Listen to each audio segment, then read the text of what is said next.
Hey guys, welcome to my channel official 143। তোমরা সবাই কেমন আছো? আশা করছি তোমরা অনেক ভালো আছো, আমিও অনেক ভালো আছি।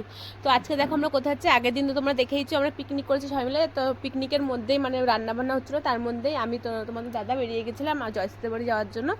মানে ও দাদার মেয়ে হয়েছে, তো ভাবলাম আমার মেয়েকে একটু দেখে আসি। জয়শ্রীও এসেছে বাপের বাড়িতে, তা ওকে একটু দেখে আসি, ওর শরীরটা একটু খারাপ, তাই জন্য ভাবলাম দেখে আসি আর ও দাদার মেয়েকে একটা জামা দিয়ে আসি। তাই জন্য গেছিলাম। আর রাস্তা যেতে গিয়ে না আমাকে কুকুরে ধরেছিল। এই ভিডিওগুলো জানো তো অনেক আগের, মানে কালকে যে ভিডিওটা তোমাদের সাথে শেয়ার করেছি পিকনিকে, সেই ভিডিওটা অনেক দিন আগের। আমার ভিডিওগুলো এডিট করা হচ্ছিল না, তাই জন্য ছাড়া হচ্ছিল না। আজকে ভাবলাম এই ভিডিওটা এডিট করে ছেড়ে দিই। আর তোমাদের আগের দিনের পিকনিকের ভিডিওটা কেমন লেগেছে কমেন্ট করে জানাতে কিন্তু একদমই ভুলবে না। তো চলো আগে জয়শ্রীদের বাড়ি যাই, আর কুকুরটা ধরার পরে আমার রিয়াকশনটা কী হচ্ছে সেটা তোমরা আবার নতুন করে দেখে নাও। যারা যারা এখনও আমার ইনস্টাগ্রাম আইডিটা ফলো করেন তাড়াতাড়ি গিয়ে ফলো করে আসা। পেজে নতুন থাকলে পেজটা ফলো করতে কিন্তু একদম ভুলবে না, সাবস্ক্রাইব করে দিও আমার চ্যানেলটা। কোথায় যাচ্ছি বলো এবার আমরা? মানে জয়শ্রী, যদি ভিডিওটা তুই দেখিস তাহলে তুই হাসতে হাসতে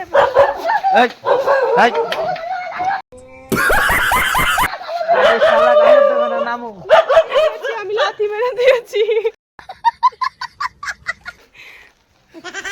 তোমার জন্য হয়েছে দাঁড়াও দাঁড়াও উঠবো, দাঁড়াও দাঁড়াও দাঁড়াও উঠতে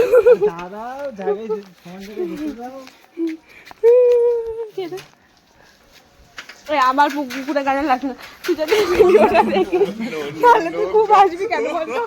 কারণ দেখলি তো কুকুরে ধাক্কাচ্ছিলাম। আর হচ্ছে এখানে আরো কুকুর, ঠিক আছে, একটু সাবধানে নিয়ে যাবো। হ্যাঁ, আর ব্যাপারটা হচ্ছে আমি এখন দেখ বাড়ি জামা, মানে আমার তো জামা, আমার বোনের জামা পরে আমি এখন যাচ্ছি তোর দাদার মেয়েকে জামা দিতে। হাঁপিয়ে গেছি আমি ভয়ের চোটে। তো চল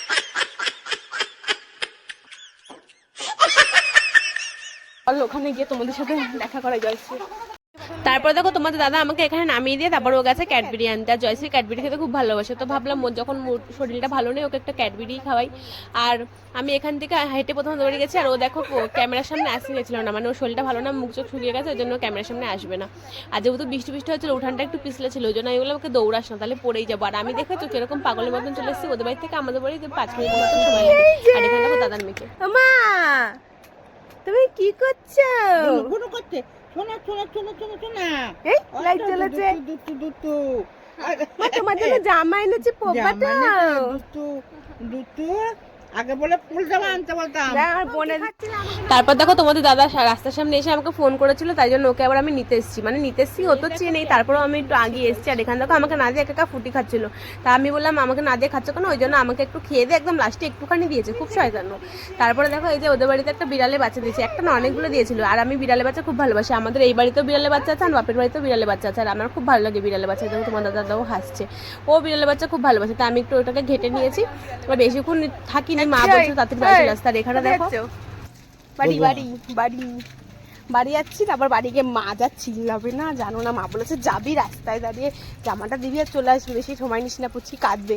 আর আমি কিচ্ছু শুনিনি, আমি বাড়িতে যেয়ে আবার ডিমের অমলেট ছাটিয়েছি। চলো যাই এবার বাড়িতে।